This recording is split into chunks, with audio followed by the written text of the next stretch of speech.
Saludos amigos, sean todos bienvenidos nuevamente a este su espacio, El Poder de Saber.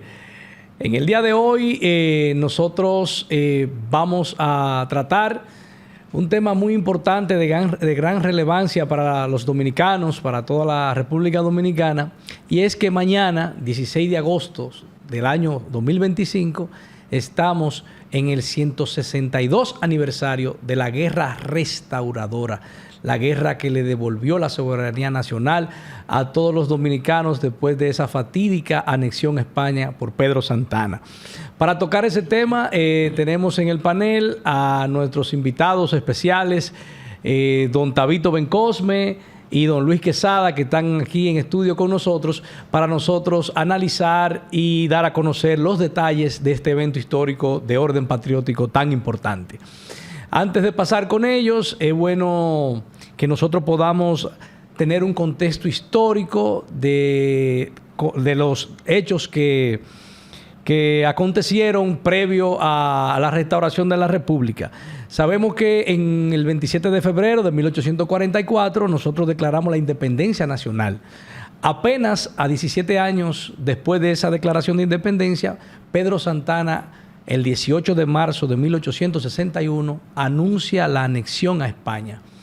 En Santo Domingo sabemos que dentro de la prole, dentro de esa burguesía de la capital, cayó muy bien la noticia. Ahora bien, cuando fue anunciada en el interior del país, específicamente ese mismo mes de marzo, a finales de marzo, en San Francisco de Macorís, sabemos que no cayó muy bien la noticia. Y la historia cuenta de que hizo facto los ciudadanos de San Francisco de Macorís protestaron por la decisión y hubieron algunas víctimas mortales de ese evento que fue espontáneo.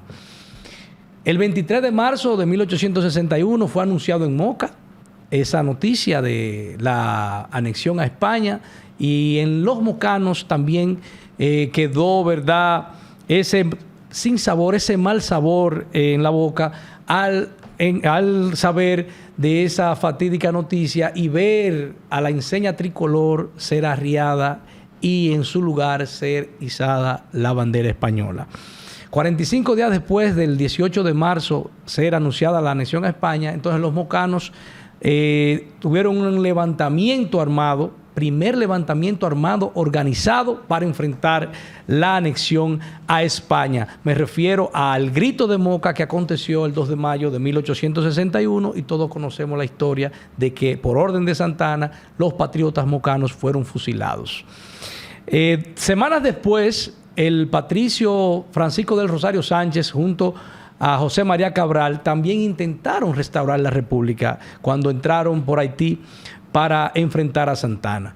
Todos conocemos que en el cercado fue herido el patricio Francisco del Rosario Sánchez, y también el 4 de julio de 1861 fue fusilado junto a otros por orden de Pedro Santana. Entonces, luego de esos acontecimientos, el 16 de agosto del año 1863, entonces se pronuncia en Capotillo lo que es la Guerra de Restauración, la que sí finalmente dio al traste a derrotar a Santana. Entonces, eso que vamos a tratar aquí, para eso lo tenemos a ustedes. Así que, don Luis Quesada, placer, don gracias de Tabito Bencosme, siempre por estar atentos a nuestra invitación.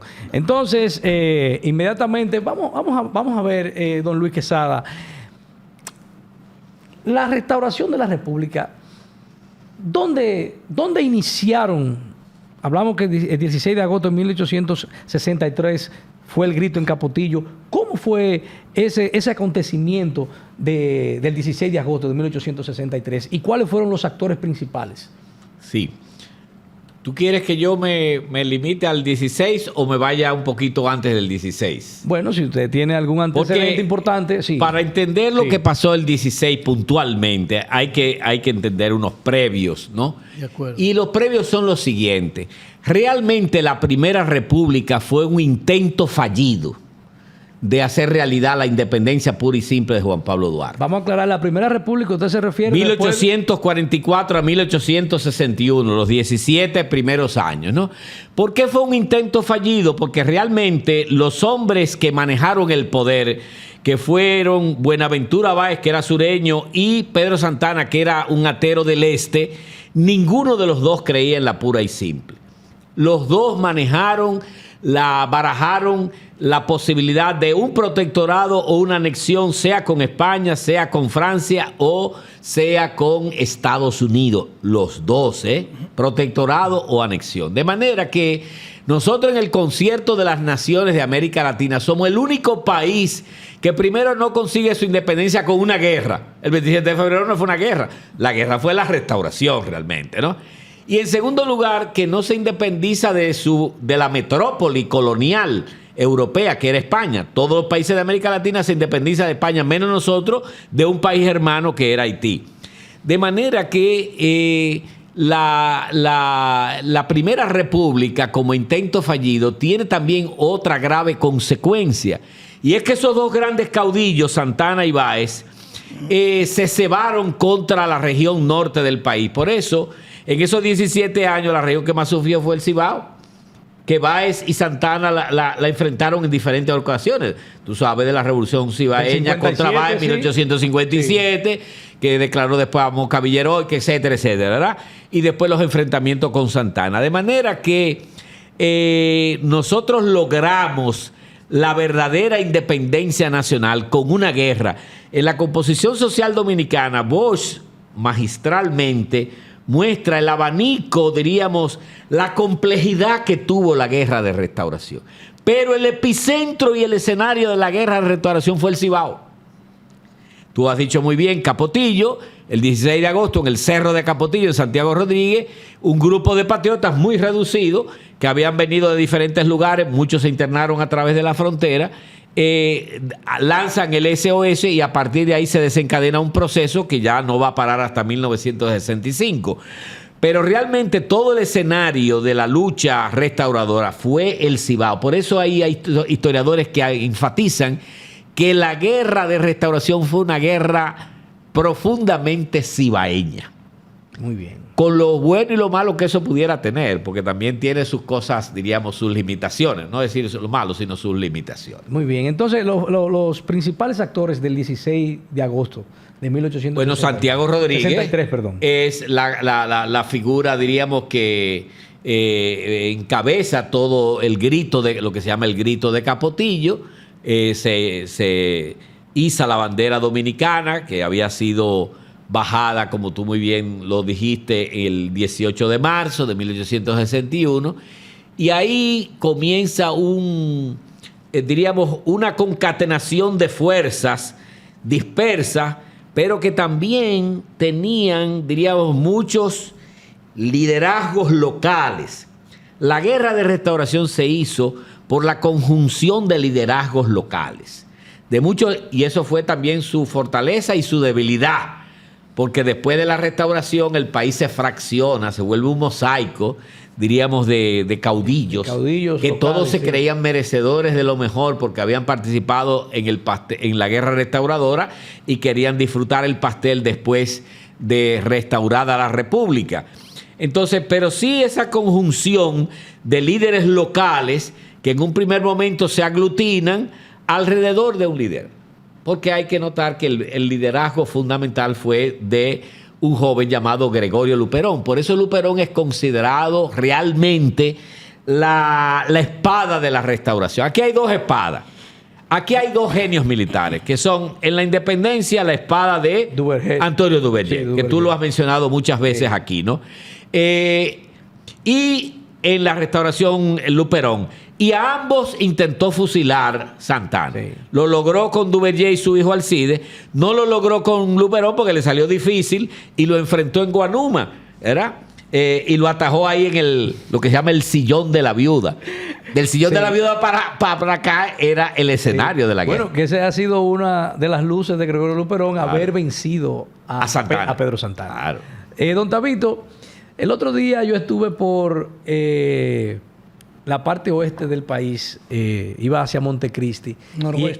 Noroeste, perdón. Y en mi paso a Montecristi, pasé por Guayubín y vi que dice un letrero, Guayubín, cuna de la restauración. Porque se dice que Guayubín es cuna de la restauración. Muy bien, muy bien. Bueno, debo decirle que dado el amanecer del 16 de agosto de 1863, ese grupo de dominicanos encabezado, como decía don Luis, por Santiago Rodríguez, integrado por José Cabrera, Benito Monción y otros dominicanos de gran bravura. De ahí, de ese amanecer, los patriotas ya en pie de guerra se dirigen a Guayubín y Montecristi y esa zona. Ahí es cuando ellos toman a Guayubín y de ahí se esparce la guerra como pólvora en la brasa. Por eso a Guayubín se le conoce como la cuna de la restauración o la puerta de la restauración, ¿verdad? Muy bien. Entonces, hay que tener en cuenta que de ahí la restauración, la guerra, se va expandiendo, se va, como decía, como pólvora en la candela. De ahí pasan entonces de Guayubín. Óiganme, es bueno que sepan los amigos que nos escuchan y nos están mirando y los que nos ven que había en el Cibao un jefe militar muy agresivo y muy cruel que era Manuel Buceta. Y voy a hacer eso porque yo quiero que eso se sepa del heroísmo de esa gente. A Buceta lo persiguen Monción y Pimentel, lo persigue pie con pie y se salvó en Chepa, como decimos. Ahí es que Monción recibe una herida, un machetazo en la frente de los seguidores de Buceta. Cuando Buceta Benito llega, Monción, que participó en el 16 de agosto en el grito de Capotillo junto a Santiago Rodríguez. Claro que sí, porque ese hombre fue tenaz.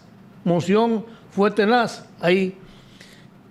De ahí llega Buceta a Santiago y se interna en lo que es la fortaleza San Luis. La fortaleza San Luis. De la fortaleza San Luis, ya la guerra está en pie, ya se integran, ya está integrado gente como Luperón y además de Luperón, este bravo general, el que fusiló después, mandó a fusilar a Pepillo Salcedo, es decir, Gaspar Polanco, gracias, don Luis, Gaspar Polanco. Sí. Es ahí donde entonces le prenden candela a Santiago. Será la batalla del 6 de septiembre de 1863, donde muere el general herido mortalmente Gregorio Lora. De ahí las cosas siguen y el 14 de septiembre de 1863 es que se forma el gobierno restaurador, el gobierno en armas encabezado por Pepillo Salcedo. Fue el primer presidente después de la restauración. Presidente en armas, primer presidente restaurador, que después vendrá más adelante lo que conllevó el fusilamiento de ese distinguido héroe. Correcto. Don Luis, ¿Cómo se enrola Gregorio Luperón en la Restauración? Eso es importante. Gregorio Luperón es una figura cuyo ascendiente está precisamente en la provincia de Espaillat, en Jamao. En Jamao, siendo un mozalbete, un adolescente entre 12 a 14 años, él está en la finca de un señor nativo de allá de Jamao que tenía unos aserraderos, unos cortes de madera. Si mal no recuerdo, Pedro Duboc, algo así. Dubro, algo así. Algo así, Duboc. Sí. Y él es el que le abre las puertas, le enseña el arte de las armas, pero también lo forma académicamente, le abre las puertas de su biblioteca, aprende, diríamos, a leer una serie de obras literarias importantes, de manera que se nutre no solamente militarmente, sino que se nutre también académicamente y se forja como un hombre, diríamos, de armas. Él mismo lo reconoce y como en su un hombre autobiografía. De trabajo, porque también... como un hombre de trabajo. Sí. Él mismo en su autobiografía lo señala, ¿no? Pero yo quería, porque es decir, la historia no lo construyen solamente los individuos. Los individuos son parte importante, pero son, diríamos, los grupos humanos, los grupos sociales, las clases sociales, los diferentes sectores que componen una sociedad. Es bueno como caer en la cuenta de una cosa. Yo a veces he tratado de ponerme en los zapatos de aquella época para entender cómo se dieron los acontecimientos. Lo primero es que cuando Santana el 18 de marzo pronuncia la anexión y sube la bandera española en la Torre del Homenaje, que fue donde lo enterraron a él, ese fue un acto vacío, ahí no hubo población. O sea, es falso de que realmente la población dominicana se hizo un plebiscito para lograr la anexión. Bueno, después los españoles se dieron cuenta con los hechos subsiguientes. Se fueron dando cuenta. Que no era un asunto popular. Una aceptación popular. Correcto, eso es verdad. Eso por un lado. Por otro lado, yo creo que lo que realmente provocó la agresión del pueblo dominicano en contra de la anexión fueron los errores de las mismas autoridades coloniales españolas. Cuando España llega aquí, no entendió al pueblo dominicano, comenzando porque se dieron una serie de medidas de corte social, de corte económico, de corte militar, hasta de corte eclesiástico. Óyeme, el arzobispo Monzón que vino, quería prácticamente casar a todo el mundo por la iglesia. Este país vivía amancebado, sí, en unión libre, como decimos, ¿verdad? Y entonces declaró que eran totalmente ilegítimos, que no tenían derecho a una serie de cosas. O sea, rompió con lo que era la armonía familiar, la unidad familiar, por desconocer la composición familiar y social del pueblo dominicano. Entonces entró en una contradicción.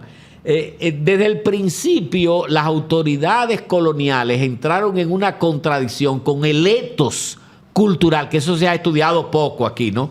Con el etos cultural del pueblo dominicano, que eso lo sacudió de arriba abajo.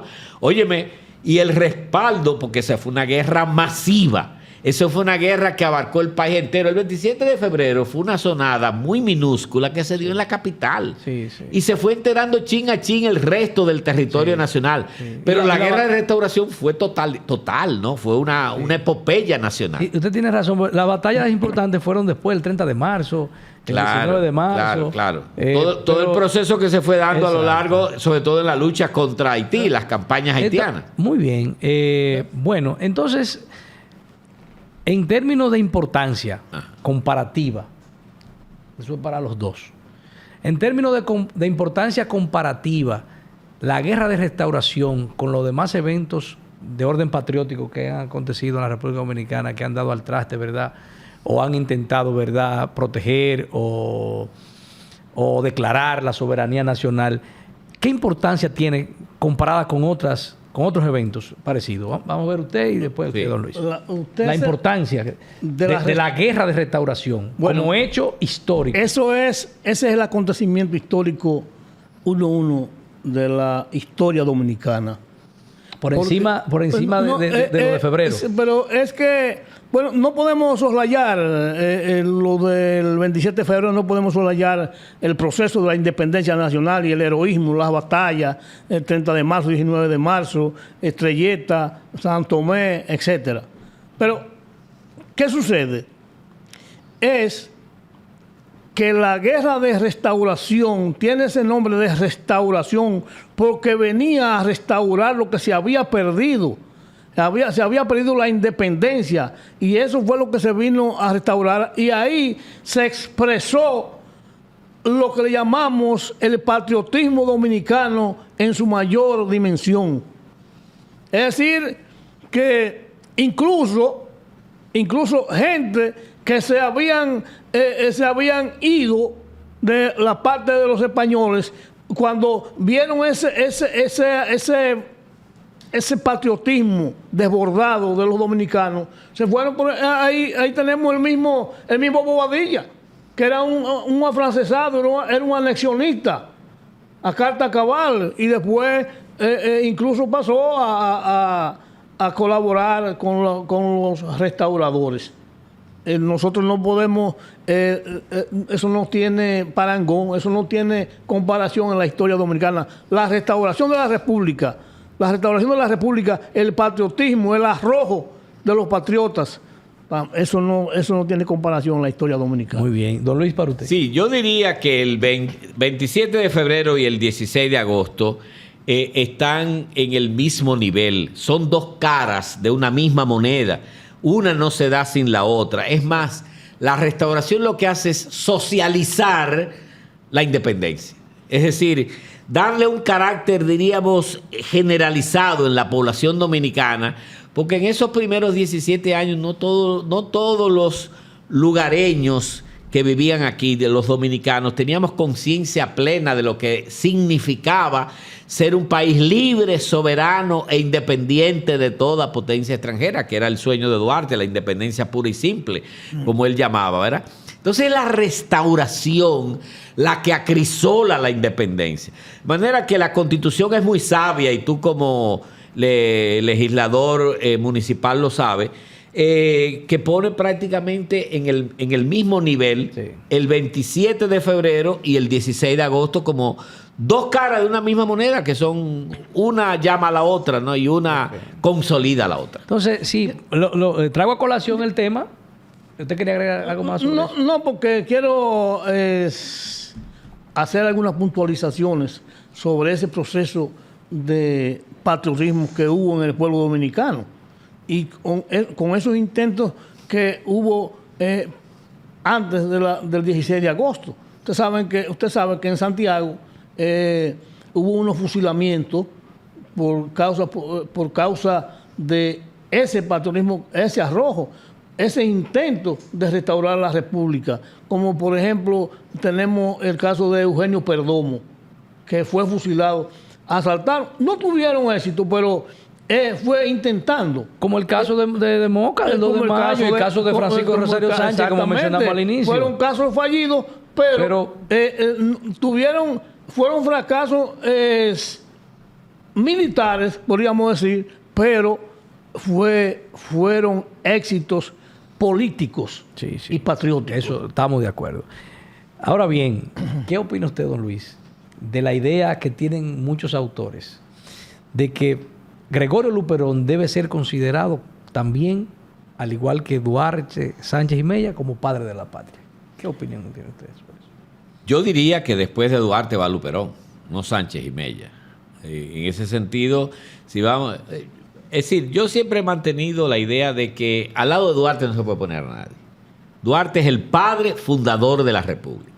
Ahora, si vamos a seguir buscando, después de Duarte, yo diría que la figura más alta que hay en la historia dominicana es Luperón, Gregorio Luperón. Pero aparte de su participación protagónica en la restauración, ¿a qué esa opinión suya obedece también a qué otra cosa? Después de su sí, heroísmo en la guerra de restauración. Sí, lo que pasa es que Luperón tuvo una adversidad muy grande, y es que nunca pensó que un pupilo de él, que era Ulises Geroli Liz, un mal pupilo. Un mal pupilo, exactamente, lo iba a traicionar de esa manera sus ideales, y lo convirtió en un exiliado. O sea, fíjate que los dos corrieron la misma suerte. Tanto Duarte fue un exiliado. Duarte no disfrutó nada después de 1844. Es más, no vio la Primera República entera. Los primeros 17 años Duarte estuvo ausente y regresa en 1864, ¿no? Para ponerse a las órdenes del ejército restaurador. Y lo mismo le pasa a Luperón, se convierte en un exiliado de Lilis, aquel Duarte de Santana y este de Lilis. Así es. Y evidentemente sale del escenario político, un hombre que pudo haber aportado muchísimo. Es más, fíjate que después que termina la guerra de restauración, el poder se va desvaneciendo, diríamos, el sector conservador que estaba representado en ese momento por el Partido Rojo, ¿verdad? Que eran los rojos. Buenaventura va de la figura más grande. Y ya a partir de 1879 es el triunfo del Partido Azul. ¿Y quién es el que dictamina todo? ¿Quién es el que ordena la vida política dominicana? Gregorio Luperón. Cada gobierno cada 2 años, tú sabes mejor que yo, claro, eso, ¿verdad? Claro. De manera que lo que frustró a Luperón fue el exilio forzado al que lo sometió Lili, que después hace la barrabasada de irlo a buscar a Saint Thomas cuando muere, cuando ya está prácticamente muriendo, y lo trae, no sé cuánto, ¿verdad? Bueno, muy bien. Nosotros, ¿te quería agregar algo más sobre Luperón? Ajá. Mire, bien. Luperón la hace grande sus orígenes también. Aunque hay diferencia entre Duarte y Luperón, entre los orígenes, Duarte era de una clase media alta, de la clase alta, propiamente dicho. Sí. Luperón fue un hombre que vendió dulces. Un perfil parecido al de Francisco Rosario Sánchez. Sí, vendió dulces cuando niño. Sí. Y como decía don Luis, atendía a un aserradero ahí en Jamao. Entonces, lo ayudó en el orden intelectual. La biblioteca que tenía don Luis Dubó en esos aserraderos, en esas propiedades que tenía por ahí por Jamao. Entonces, ahí, usted sabe que leía Vidas Paralelas de Plutarco en esa época. Vidas Paralelas era un privilegiado. Biografía de hombres célebres. Entonces, eso era un privilegiado. Era un privilegio. Eso llevó a Luperón a nutrirse en esa biblioteca. Y casualmente, a Luperón lo recibieron los príncipes de Europa. Sí. A Luperón lo recibieron aquellas grandes cortes de Europa. A este mulato caribeño. Que eso no es paja de coco. A un mulatico que vendió dulce y que vendió leche cuando niño en las calles de Puerto Plata. Sí. Y que fuera después de ese patriotismo demostrado en las armas, después ser recibido por esos príncipes europeos. Bueno, bien, nosotros que ya estamos en la parte final del programa, como siempre no podemos dejar pasar por alto, ¿verdad?, otro aniversario más de este hecho tan importante de orden histórico, y quisimos analizarlo. Ahora bien, finalmente, don Luis y don Tabito, por ejemplo, sabemos que la Primera República, después de lo del 27 de febrero, y tenemos la Segunda República después de la Restauración. Entonces, la Tercera, Cuarta República, ¿usted cree que tiene esa misma importancia ese evento de las invasiones que tuvieron los americanos aquí con esos hechos de la independencia y la restauración para dividir así la República en otras partes? Las divisiones en la historia son puramente convencionales. Sí. O sea, yo creo que al lado de la independencia del 27 de febrero y del 16 de agosto de la restauración, las otras cosas no tienen la misma estatura. Se ha hablado de la Tercera República, 51 años dura la Segunda República, ¿verdad? Uh-huh. Hasta que termina con la intervención norteamericana, que se pierde en cierta medida la soberanía nacional, y comienza la Tercera República en 1924 con el gobierno de Horacio Vázquez, ¿verdad? Y después la Cuarta República, es decir, pero nunca las intervenciones militares norteamericanas pueden tener el mismo sitial que tuvo la Guerra de Restauración, porque es que la Guerra de Restauración creó realmente, para mí, creó la verdadera conciencia de soberanía, de independencia, de que somos una república en el pueblo dominicano, en el dominicano de a pie. Sí. O sea, ese es el valor que tiene. Yo invito, miren, el capítulo de la guerra de restauración de la composición social dominicana es una joya, porque el profesor Juan Bosch muestra todas las facetas que fue una guerra social, que fue una guerra de clase, que fue una guerra esto, que fue una guerra... Sí. Todas las caras, los perfiles que tuvo la guerra de restauración y que solamente puede parangonarse su estatura histórica con la independencia nacional. Así es, yo también opino lo mismo. Creo que nosotros estamos en la Segunda República todavía. Sí. Después de ahí nosotros no hemos tenido otro evento que pueda equipararse. Inclusive el profesor Juan Bosch en sus obras compara así esas intervenciones militares con las dictaduras. Eso sí, en su obra Verdaderas Dictaduras Dominicanas, entonces él cita a la dictadura de Lilis, la de Trujillo y esas intervenciones militares. A eso él lo compara. Entonces vamos a darle la oportunidad a Tabito para que finalmente en una reflexión suya pueda enviarle un mensaje a todos aquellos que nos están mirando de la importancia que tuvo ese evento histórico y la importancia que es recordarlo en el presente. Sí. Es bueno, Harley, don Luis, que sepamos, los mocanos, que el 30 de agosto,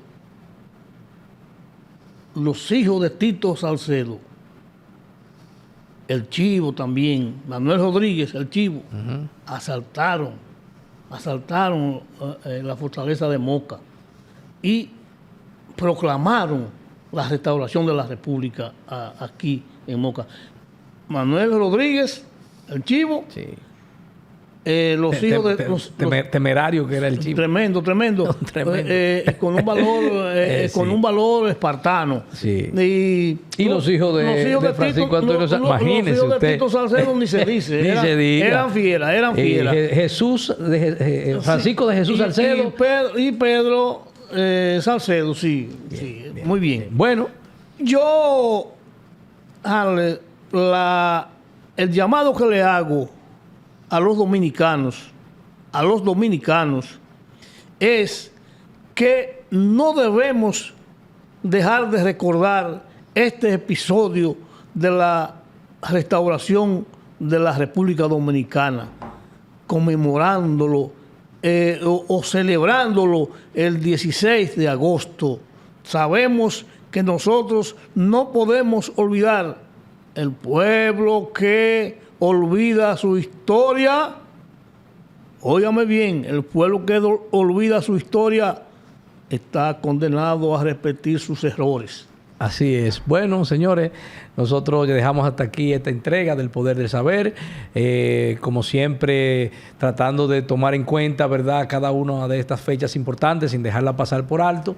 Y de verdad que nosotros también nos sumamos a esas reflexiones finales de que debemos siempre rememorar estos eventos históricos y más nosotros en este presente que estamos viviendo con la crisis que está sufriendo el pueblo haitiano. Tenemos nosotros que tener conciencia bien arraigada dentro de nosotros de la importancia de mantener nuestra esencia como dominicanos y lo que les costó a nuestros antiguos compueblanos, compatriotas, para que nosotros hoy seamos dominicanos libres e independientes de toda potencia extranjera. A ustedes las gracias por mantener la sintonía y a don Tabito y a don Luis también. Así que hasta otra entrega de su espacio, El Poder de Saber.